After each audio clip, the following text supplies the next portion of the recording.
driving the culture forward. This is Hype Beast Radio. My name is Ben Rosen. I'm Adriel Stinney. And today we are here with Scott Sternberg of Entireworld, previously the creative director and designer at Band of Outsiders, industry vet, industry legend. We are so glad that you could find some time on your way over to New York.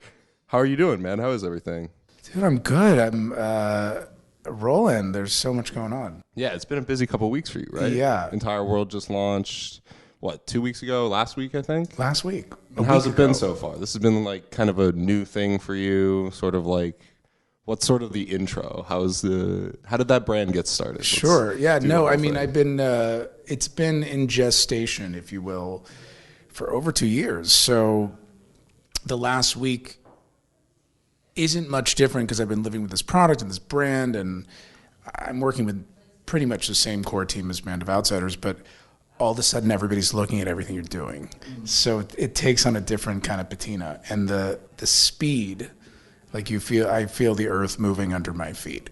But in terms of the where it all got started, Band of Outsiders kind of went to shit, and I had this idea in my head even before the end of Band that wouldn't all of this make a lot more sense if we kind of stripped away the artificiality of where the pricing was, how we shipped the product, everything that sort of fit into that existing fashion system, that wholesale system, which is a great system, but it never felt right for Band.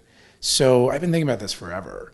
And when I stopped doing Band, I just wanted to chill out. I didn't really want to do much other than consult and design, but design for other people, which I'd never really done before, which is a totally different thing than being a founder, creative director. Right. And let that process inform whatever was going to be next as well. Because when you get away from it being so personal, you can really hone a lot of things. Not everything you put out is an expression of you, but it's you're helping a client or whatever. So I became a better designer through that, traveled a lot, and then started really slowly and deliberately putting together all the pieces that would make an Entireworld. And the reality of doing a business like this is it's so much more work and takes so much more money than just starting a wholesale business. So in addition to putting the clothes together, which is super important, you have to put everything else together. What wholesale and the fashion system gives you is a framework through which to sell and communicate ideas, Fashion Week, markets, press previews, all that stuff. Without that structure, we really have to create the framework and everything that lays on top of it. So the clothes, the photography, the content, the imagery, all that stuff. So I've just been working my butt off for 2 years trying to pull all this together. Right. And you mentioned that it was like a really small core team. I think the website brags that you guys have, 7 people in total? Yeah.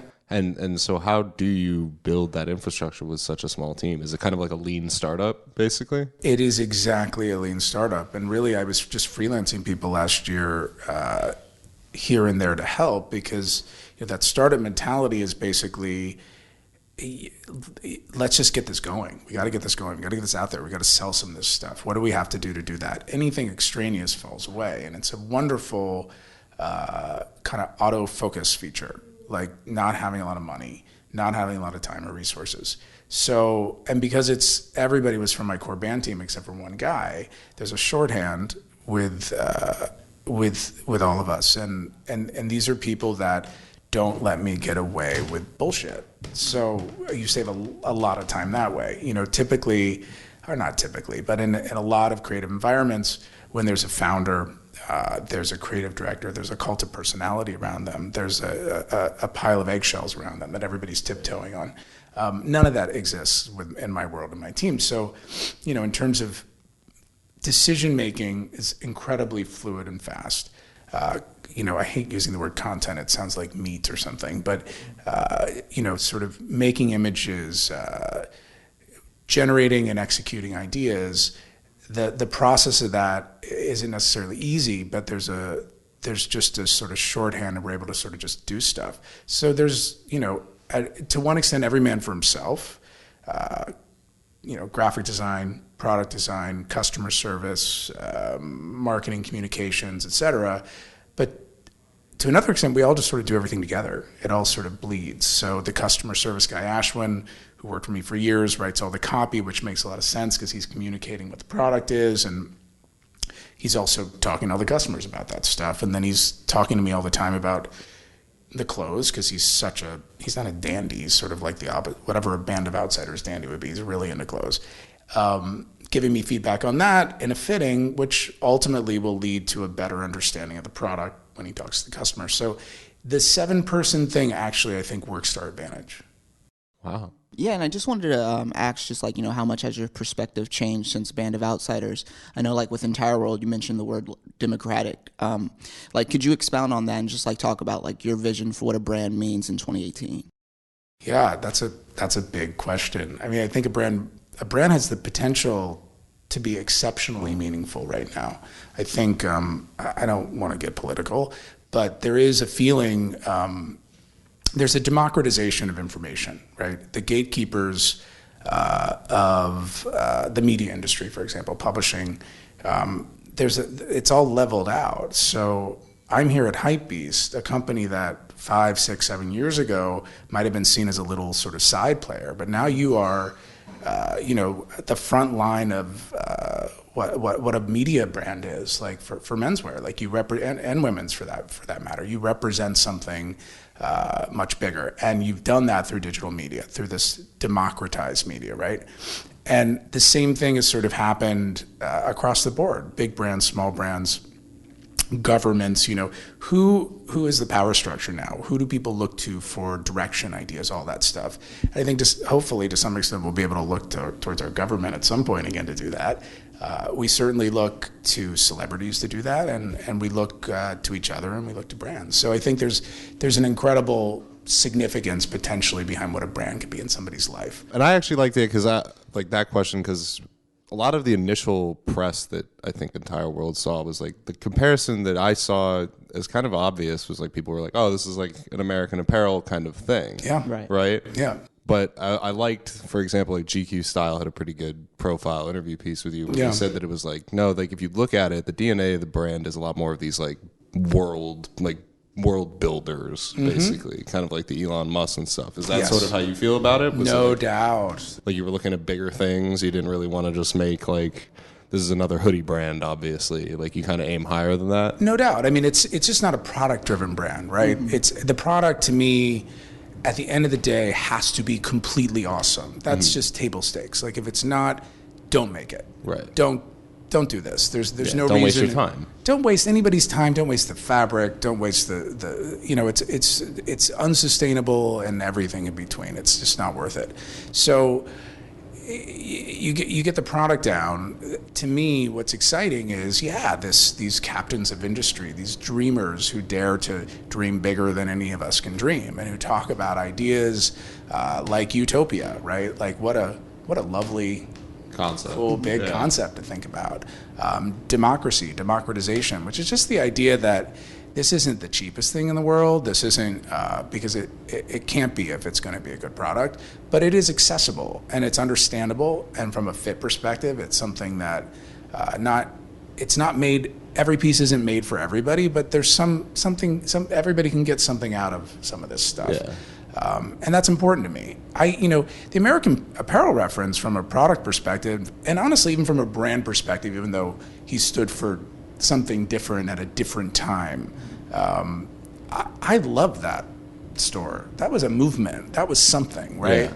And I don't even know how many years ago that was. It was over 10 years ago. But when it was in LA, it was exciting to go into that store on a Saturday. You would see people you knew. You could pick something up. It wasn't that expensive if you felt good about it. Honestly, until Entireworld, my entire sock and underwear drawer was always American Apparel. I liked that it was all cotton. I liked that it was American. It was honest, all that stuff. And it was cheap. You know, it was too expensive for the quality, but it was cheap enough that it was a holistic experience that I could make sense of and enjoy, and I liked the product. So people, it's funny, they've been sheepish to me. mentioning American Apparel, and I'm like, no, this is a great American brand that imploded. I also see a lot of like Patagonia almost. Yeah. I see a lot of like these brands where, like you said, it may not be super affordable, but there's almost an explanation built into it why this T-shirt costs that certain. Yeah, well, you create this. You have to do this. I mean, it's if you're going to price yourself just against the market, which is what the wholesale world is. That's how you sort of position yourself, and it's helpful, really, to start getting started out. If you're going to price yourself that way, you're always going to be sort of stuck, I think, in a price game, and price being tagged to your brand, tagged to the product, being something that you're always talking about to get people to buy it. If you can create a sense of logic within a universe where everything makes sense next to each other, that I think is a way to build a long-term customer, like a base of people, a following, a cult, whatever you call it, that as long as there's consistency there and integrity there, that made more sense to me this time. Because like with Band, we got caught, and it was somewhat deliberate. I knew I had to make expensive clothes for anybody to pay attention to me. It was the only way to make things at a low quantity when you first get started out. But we just kept getting trapped into these price buckets. So like I made suits essentially for Barney's, who was my biggest menswear customer at the time, and we made them in the States. I was selling to Barney's designers, so I made a decision, let's make just the suit I totally believe in. Man, that was an expensive suit, and I just saw myself in a price bucket that I didn't belong. You know, it didn't make sense. And I think that's when we started to get a lot of customers, but ultimately lose, in a way, what that brand was supposed to become. Yeah, I think that's kind of like you said, it's a really fine line to tiptoe, because it's like, I think my first exposure to a lot of Band, even back then, was like, you guys were one of those brands that got name drops in rap songs for a while. And so I was like, well, I would definitely like a Band of Outsiders cardigan. I want to be as cool as Childish Gambino. Then I Googled it, and it was like a $700 cardigan. And I was like, well, shit, I'm in high school. There's no way, But like, that seems to be one of those things where it's like, yes, you want to be expensive enough that rappers want to say your name, but you don't want to be so expensive that the people that are listening to that rap song can't afford it. Or is there any way to do both? Maybe, not sure. I mean, I think that with Entireworld, I think it's certainly you never set out to say, I want these guys to rap about my clothing at all. But what we're trying to do, whether it picks up on that wavelength or if it just picks up on the customer wavelength, is never think about the fact that a $25 t-shirt, a $30 t-shirt, a $20 pair of underwear should receive any less love in terms of product design, in terms of quality, and any less romance in terms of brand and narrative and story than a $200 pair of underwear or a $300 shirt or whatever it is. That was really the gap I felt at Band, that between, like, where it was like, I get it. Something is more desirable because it's more expensive, just straight up. But like, can't we just do away with that a little bit? Isn't where we're at right now, and getting back to democratization of information and every transparency and everybody sort of understanding and seeing where everything comes from, could this be possible? And to go back to Band for a minute, because you mentioned the whole like when Band went to shit period of your career, and I've read some stories about it, but I would rather hear it from the God's mouth on this one. So you guys needed funding. What exactly happened? Because the brand is still alive. The brand still exists. You're just not involved at all. I am not involved at all. It seems to be sort of like a low frequency sort of heartbeat situation. I don't know. The macro of Band was, this was a brand that tried to grow at the wrong time with the wrong set of resources. Okay, so we experienced this like crazy surge of sales. It was great. Men's, then we layered on women's. That's a whole different game, right? Like there's just way more women buying clothes. So we really saw things were going so fast. There were 2 women's lines, right? Yeah, I mean, at a point I had this concept, which this, I think, was really the beginning of the end, where I had Band, which was this sort of core Brooks Brothers boys department uniform for adults. This is not a polo shirt, which was sort of about, clothes that were made for sport that nobody actually plays the sport in anymore. That was the concept behind that, and how those have become iconic items, and was meant to be a little cheaper. And then with women's, there was boy and girl, and boy, it's very obvious what those two things were. Part of our growth plan in 2012, when I started to raise money, which I ultimately took in 2014, was to combine all these into like one mega Band of Outsiders brand. That's what investors seem to want to hear. But that was a mistake, because those were awesome, and those were a perfect extension of really what this brand was about, which was something kind of small and personal. So there was a surge of sales and interest, and I was desperate to get a CEO or a business leader, whatever you want to call him or her. And I looked through 3 different top industry recruiters. I could not get anybody to move to LA. It was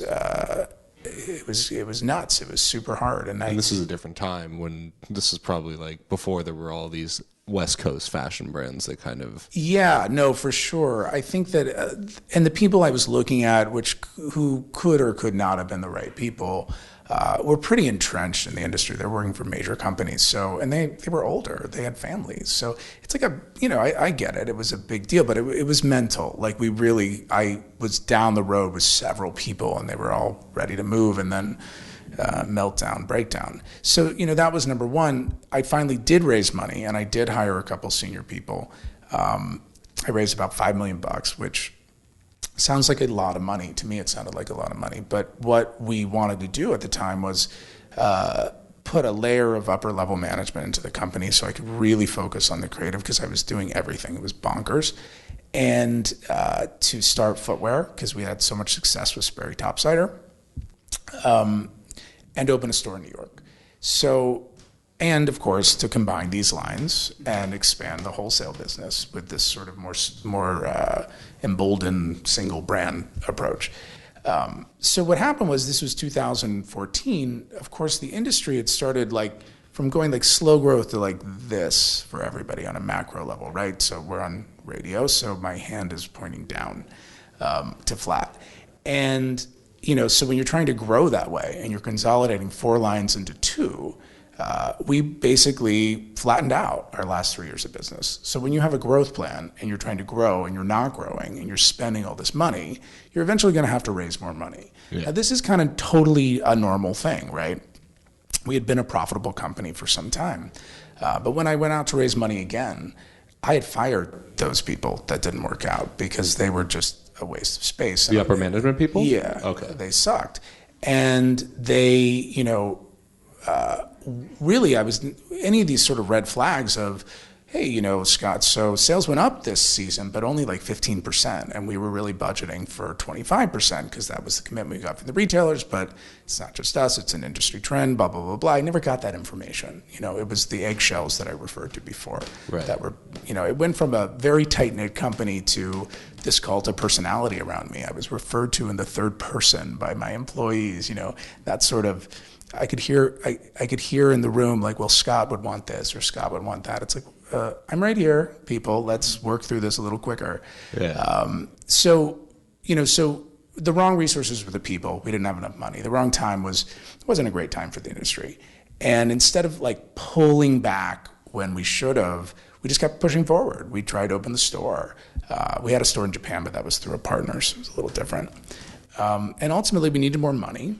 And when the retail industry is getting really bad press, and overall it's not a great investment, sort of target, and you're negative EBITDA, and you're going out to raise money, it's going to be really fucking hard.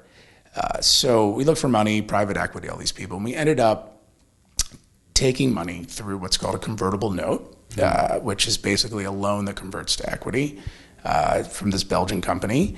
And in between the period of when it converted, when the note was written, when the loan was given, to when it was supposed to convert into equity, into a much larger investment, the conditions under which, the investment was supposed to take place completely changed to the point where it was very clear to me that this was never going to work. There was no point in giving this any bit of a chance. And I had to leave. I had to take off. The end.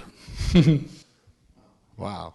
And so I think when the Entireworld press releases and all that stuff came out, I was naturally I'm looking for a lineage between the two companies. You want to find the connecting factor. And as far as product goes, I think it kind of makes sense. I think that there's Band always had this respect for American staples and wardrobe essentials and things like that. You took boat shoes, but you turned them inside out. You know what I mean? That kind of thing. And Entireworld seems to be somewhat similar to that in terms of these are the staples. This is what you should be wearing in a good way. What has changed in terms of the environment that you're bringing it into? I get that I feel now it's definitely one of those things where brick and mortar people are like you said, bad press for that entire industry, almost for wholesale retail, I would say. Is that so Entireworld is a reaction to those external factors, or? No, I mean, it was really, listen, there was a total acknowledgement that this was going on in the industry, and it felt very obvious and natural because internally, my tight-knit group of colleagues or employees or whatever, we knew that none of this rang true, the way things were selling, the way things were going. So Entireworld really, it still came from an internal place. It didn't come, but with a complete acknowledgement of this is the right time to sort of do this on our own. From a product perspective, Band had a bit of irony to it. The inside out boat shoe, this is not a polo shirt, the logo that was said logo with the in parenthetical. Looking at where the market was at, where streetwear starting to sort of take over menswear in terms of luxury, right? Off-White, Virgil, this whole sort of, Vetements especially, this hyper-irony. It was really clear to me, personally, I was not in an ironic place or a cynical place at all. Not that that's where it came from at Band. At Band, it was a naive irony. It was looking at clothes in a deliberately naive way, being a sort of self-taught designer. So, of course, the logo would just say logo, or of course, the first thing I would do with a polo shirt or a boat shoe would be to turn it inside out and examine it, right, and do that along with the customer, right, as they're looking at it. But with Entireworld, as a reaction to just so much graphic treatment, so much irony out there, personally, I just didn't want to see it anymore. I wanted, maybe audaciously, to contrast that with something super pure, hyper pure, just really a straight up great T-shirt. Wow, that, that's it. But there's a few logo treatments on a few things, but can you create a sense of desire around something because it's just what you need, it's just what you want, without all that other stuff. That was really interesting to me. That felt like a big design challenge. Yeah, and earlier you mentioned about shifting the focus from basically price points to the narrative or the story of a product. Yeah. I just wanted to get your thoughts on that as well, just within the current climate where in consumerism where a lot of it is focused on price points, where the most expensive product is the most sought after product. How do you switch the people back to focusing on the actual real interest at hand? It's a good question because on the high end you have, you just have this luxury industry that's taken hold, and rightfully so. I mean, it's a tried and true thing, and they're making cool, exciting things. And on the other end, you have the disasters. J. Crew, Gap, just missing the mark beyond belief, and these huge legacy organizations. How are they ever going to get this together and actually connect to people, right? And you have Everlane, which is just not exciting. So yeah, how do you do that? I mean, I think that you don't do it in a week is the first answer. You kind of step back and you have the patience and remembering how Band was built, which is just consistently put out imagery and ideas around this product that are true to what I'm feeling, right? And communicate that in the most direct and authentic way possible. Listen to how people are reacting to it. and keep doing it over and over and over again. Let people discover it. Let them tell their friends about it. I mean, the beauty of, and this is obvious shit, but like the beauty of social media, you know, band was not started in the era of social media. There was not even Facebook when we started. So the beauty of this now, from day one, having that as a tool, it's at once horrifying, the transparency. Everybody can see exactly how many people are interested at any given point in time, who likes what or doesn't or whatever.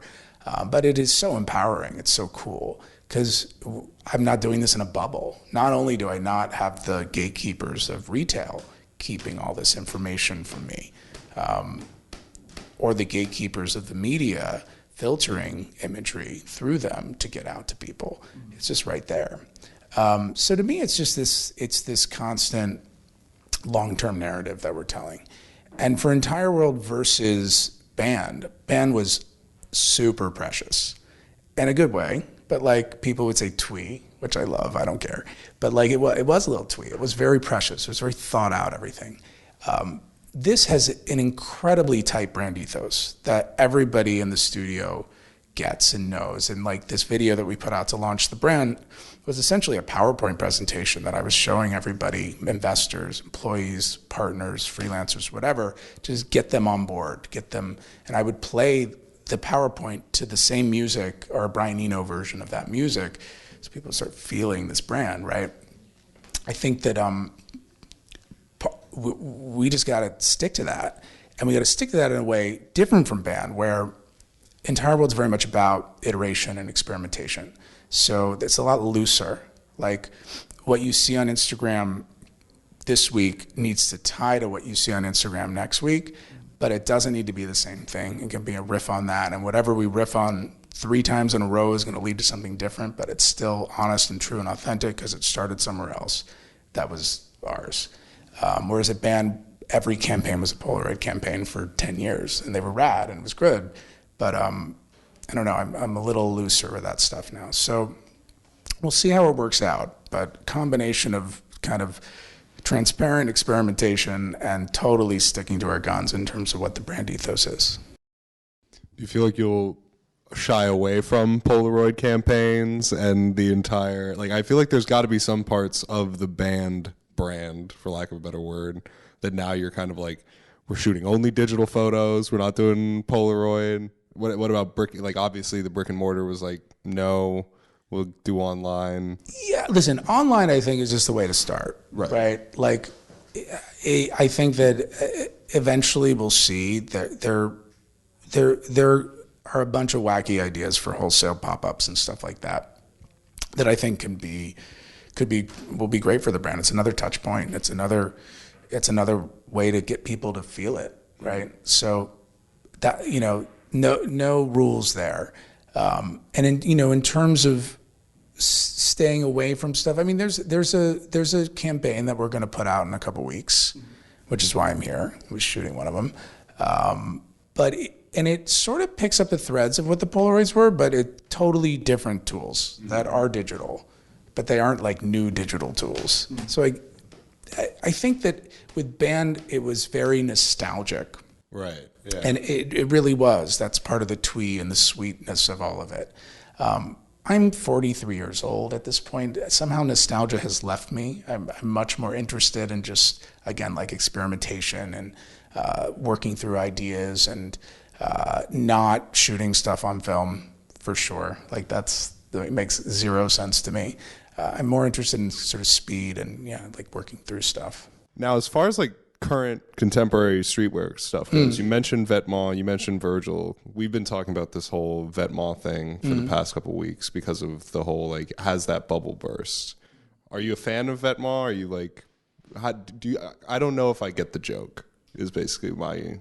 Yeah, listen, I'm kind of a fan of everything, and I don't mean that as a cop-out, but I grew up in Dayton, Ohio, looking for any window into the world that was not Dayton, Ohio, right?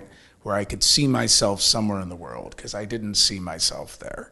And one of those windows was fashion. It was watching like Elsa Clench this old host of CNN Style and all these ridiculous fashion shows that had nothing to do with my personal aesthetic. But I started at that point and continued to, through shopping and traveling over the years, just really just starting to appreciate fashion design as just good design and just being interested in a lot of different elements of it. I think with Vetmont, I think that there's a lot of product that I love, right? I think it's cool. And then there's also a feeling that this doesn't feel like you love your customer or respect your customer. It doesn't feel like you're actually thinking of your customer necessarily, but I don't know. I mean, listen, it's part of the nature of the beast, of the industry, is that it's fashion. It's about the now. And the now won't always be the same thing, right? You're always going to cycle through a brand like Vetmont. It's not built to last, in a way. It's not looking for customer loyalty. It's ephemeral by nature. But I don't hate it. I think it's kind of cool. What I found out to be I think most interesting from, just that interaction of Demna responding, to the media was the fact that I think for the first time in a while, it's became more apparent that just the interaction between the media, the brand, and then also the consumer is a lot more just on one level where you can see that direct effect there. I just want to get your thoughts, just having a brand now in today's time, are you conscious of that? Are you reading the comment sections? Oh my God. Listen, the hate beast comment sections over the years I have learned not personally to read. Because not that I'm all sensitive, I'm much more empathic the other way. I feel other people's pain, and my pain I can compartmentalize or minimize. So you read a hater's comment and you're like, who hurt you, man? Yeah. What happened to you? I'm feeling for you, you sad little guy. But no, it's usually it's not so productive. I do like a good summary of if there is something, okay, well, what are people feeling? Let's know. No big deal. It's what's hard to suss through is I still think somehow within this culture of feedback, right, where a customer or a fan can give their opinion and it's not a DM, it's out there for everybody. It still feels nascent. It still feels new, and I think everybody's still working through the responsibility that they have with that power to give feedback. To just maybe you don't have to be a dick about it, or maybe this could be more constructive. Maybe this could be a dialogue versus something that's kind of hateful or full of vitriol or whatever. But I think it's all really interesting, and I think it's tricky right now. I think we tried to introduce that, when we tried to make it so that you could comment on articles using your Facebook account as well as your Discuss account. And I don't think anybody chooses to use Facebook and have their name and face attached to the things that they're willing to say about people, especially on Hypebeast, because people say some fucked up shit. It is funny. It's funny. I mean.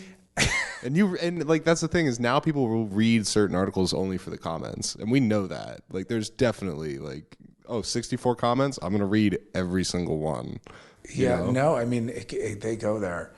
I don't know where this will evolve and what this will evolve into. I'm curious. I don't think this is it. It still feels like we're in stage 2 or something. Yeah, the growing pains stage of how we're using it. Yeah, because I think that if everybody were forced to be accountable, none of them would be critical. It would just be Instagram comments where people are super positive and just put 2 hands up emoji to everything. Yeah. And do you enable emojis on your comments? Is that possible? I believe so. Yeah. Maybe you should switch it so it's only emoji comment. That'd be great. Plus or minus. You can go full. You can have pleasy faces and all that shit. But none of the language. Yeah, just no words. Tone down. I told my mom to stop reading the comments years ago. I literally was please don't. It's never going to be a positive experience for you. No. I actually think on the subject of mothers, my mom has gone in there and had fights with some of the commenters. On her account? Oh, no. Yeah. No, it's, you know what, I gave that up so many years ago. She's all over the Entireworld Instagram. Are you serious? Mom, I have customer service people who will reply to them and tell them how the sizing works. But thank you. That's so sweet. It's very sweet. But yeah, I think on a much more like serious note, I do think that like, you know, just the influence of like social media and how that can like, you know, affect a brand. I feel like a lot more brands are being like, you know, more hyper aware of that situation, where you can just see like, you know, how much the influence of like, I guess the general public's opinion can influence like a decision like Virgil being appointed to like Louis Vuitton, where you can see that direct effect. So I mean, you know, what are your thoughts on like, you know, that shift there? How does that affect like, you know, streetwear, just like, you know, just modern day brands that aren't on that high fashion level? I think on a positive, back to democratization. I mean, how cool, right? Virgil at Vuitton, how cool, right? I mean, and how else would it have happened? Right. I think it's great. I think with, you know, who's the superhero? With great power comes great responsibility. Yeah. Batman or Superman or something. I think it's just a double-edged sword. So it can be incredibly positive, and it can keep a brand on its toes, and it can even enable a brand to grow through just information and feedback, like anecdotal, not data, but like, here's what people are feeling. But the flip side is listening to stuff too much and losing your way, and you know, this sort of balance of being, you know, when I get into fashion, it was one of the things that I thought was so cool and appealing about it is that one thing that fashion is about creating a sense of desire around a product and almost not dictating what people should wear or what they want, but leading them in that direction, and not in a brainwashing sort of way, but it's a cool sort of cultural wave that fashion designers can create, can initiate, unlike other, you know, mediums like entertainment and stuff like that, perhaps because people are wearing this stuff. And then the flip side is we're in the age of data and feedback and commentary and feedback, and listening to that and letting that inform you and informing that direction. I think it's just a balance, because we don't want to lose this, you know, I love walking in a store and seeing like, what's Dries feeling right now? I'm into Dries. I want to feel what he's feeling. I don't want to feel what he thinks everybody wants him to be feeling after reading a million comments. But I also love seeing Virgil at Vuitton. So. Yeah. I also had a question, like, what do you feel inspires an American brand? I feel like, you know, for the consumer, like when I think European brands, I think luxury. When I think Japanese brands, I think craftsmanship. So what do you think is like the core values of what makes a good American brand, like, you know, Patagonia, for instance? It's actually a really great question. You know, I think there's a spirit of obvious, like freedom, entrepreneurship in America, like this feeling of possibility, like anything can kind of happen. And I think that the sort of ingenuity and sort of outside the box sort of thinking of what that can be, Ralph Lauren being the like ultimate example. You know, he created kind of what we were talking about before. I mean, it's the first, like, not, I don't know the first, but this was mass luxury. He was selling a dream, but it was something you could buy and afford. And that was a pretty novel idea, and it was combining something creative and something commerce driven. Patagonia, that's a really profitable big company that's also selling an idea that's way bigger than what they're about.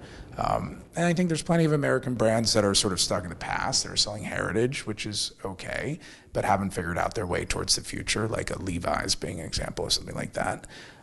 I think the reality of America, when you try to put it in a bucket, the beauty of this place, of this country, is that it's a mishmash. It is the melting pot, and in terms of the population, but I would extend that to a set of brands, fashion and otherwise.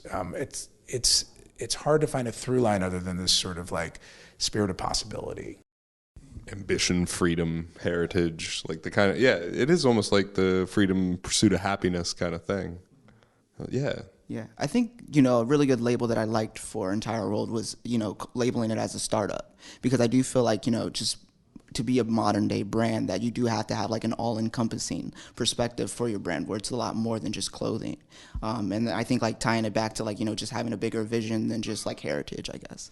Yeah, for sure. And also like, I think it's cool to try to, like, for me, it's exciting. Like, well, I could fucking fall on my face, but it's a pretty ambitious project. And it's one that we're starting from ground zero here, with everybody getting on board from that point, and seeing it, this sort of origin, and being part of that startup story, I think that's super cool and super exciting, and slightly horrifying too. I have a complete left turn question. In our, deep dive research, I found a video where a younger, I don't know who he was working for at the time, but a young Donald Glover is interviewing you. Yeah. Backstage at a fashion show. And one of his questions is about cookies. You used to run a cookie blog? Yes. See, this is where I get like really investigative. What? Yeah. So That's right. You won't get that on any of your other menswear. That is good. That's a good take. That interview was a show in fall 2011. So it was in. And you started with a Spider-Man thing, which is the superhero from earlier. Yeah, that full circle. No, that was a sick show. It opened with 5 rock climbers falling from the ceiling or rappelling from the ceiling. Kanye was there. The whole thing. Okay, so the cookie blog was called "If You Don't Like Cookies, You Might Not Have a Soul." I was hiking with 2 friends in LA, Alex Israel, who's become a very well-known artist since that time, and our friend Bettina, and we were talking about cookies. It was the most banal conversation, we found so much joy in it, though, like just talking about like cookies. And it was a time where blogs were how somebody like me would have a relationship with my customer, with the people, because Instagram wasn't around. And I like to write. And so I started, I'm like, this is my blog. It's not about like backstage at a fashion show. It's about cookies. And so I got like really deep into cookies. Remington Guest, who has a brand now called Advisory Board Crystals, he was like always a guest editor on it. He was my looks model back in the day. He worked for our showroom in New York too. Momofuku, I know David Chang, and Tosi, who does Milk Bar, she got involved. So at every show we would have a cookie on the seat before people came. It was like a whole cookie thing. It was part of our brand. Yeah. Wow. Yeah. Now, you mentioned a well-noted, supporter of Band of Outsiders, Kanye West, very early on. Have you been able to catch up, with what he's doing with the Yeezy season and, just the Californian inspiration with that brand? I love what they do. I'm super into it. I've always loved it. I mean, I talked to him back in the day a lot. I mean, even before that show, he was going to do something called Pastel. Yeah. And he wasn't sure if it was a store or if it was a brand and if it was collabs or what it was, and he was sort of working it out. And I think at that point, he was thinking about it in terms of combinate. Like, I like what you're doing, I like what Kim Jones is doing, and trying to sort of figure out what it was exactly. And it didn't happen for whatever reason. I don't know. We lost touch. But with Yeezy, when that came out, it's so clear what it is, and it's so, to me, quite original.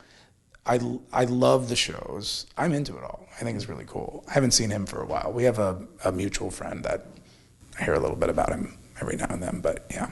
Yeah, no, I was just going to say, going into, a brand like Yeezy, it does, I guess, show that polarizing opposite of what, just Californian attire can be, where it's focusing more so, on, I guess, basics for... Gym wear.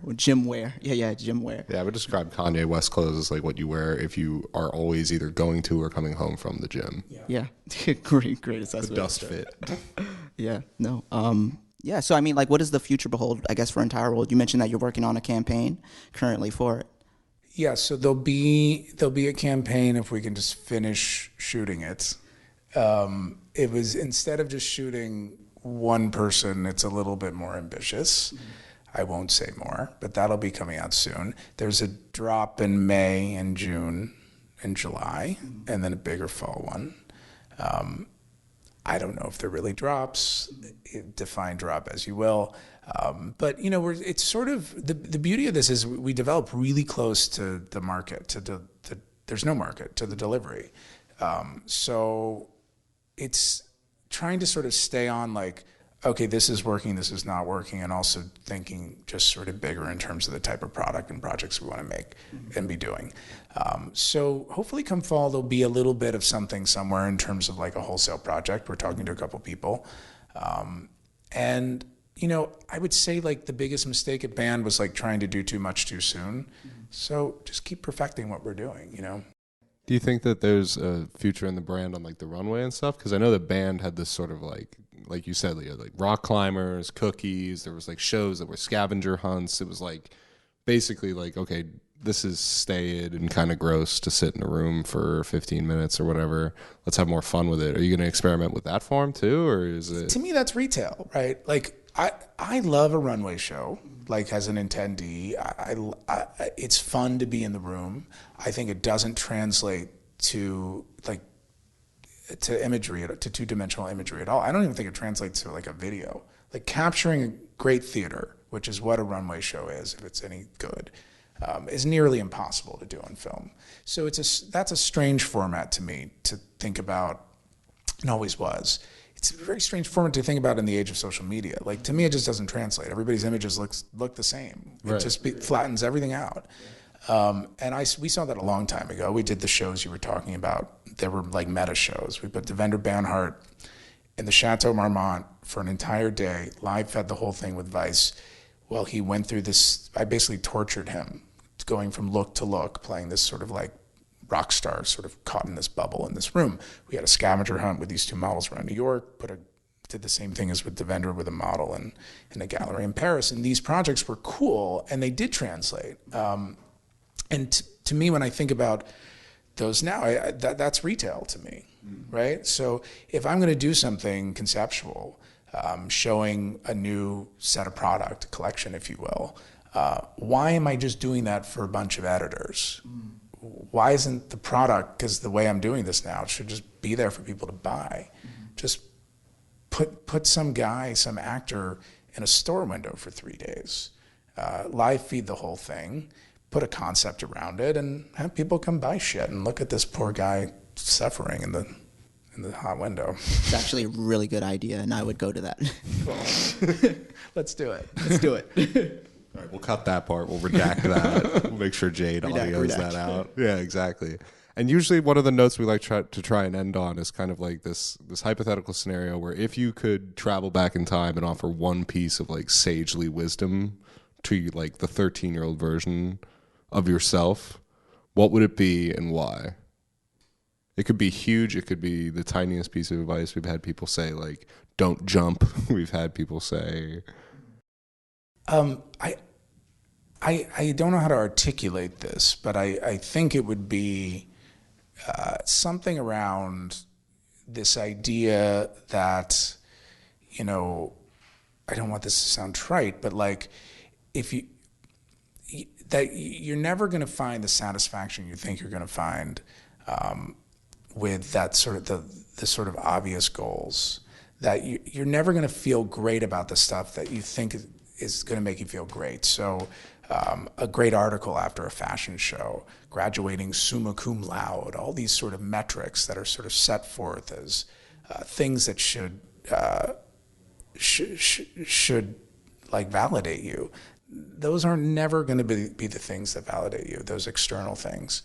That coming up with, having a really strong sense of self and a really strong understanding of what feeds me, what makes me happy, what gets me excited, what incites new ideas.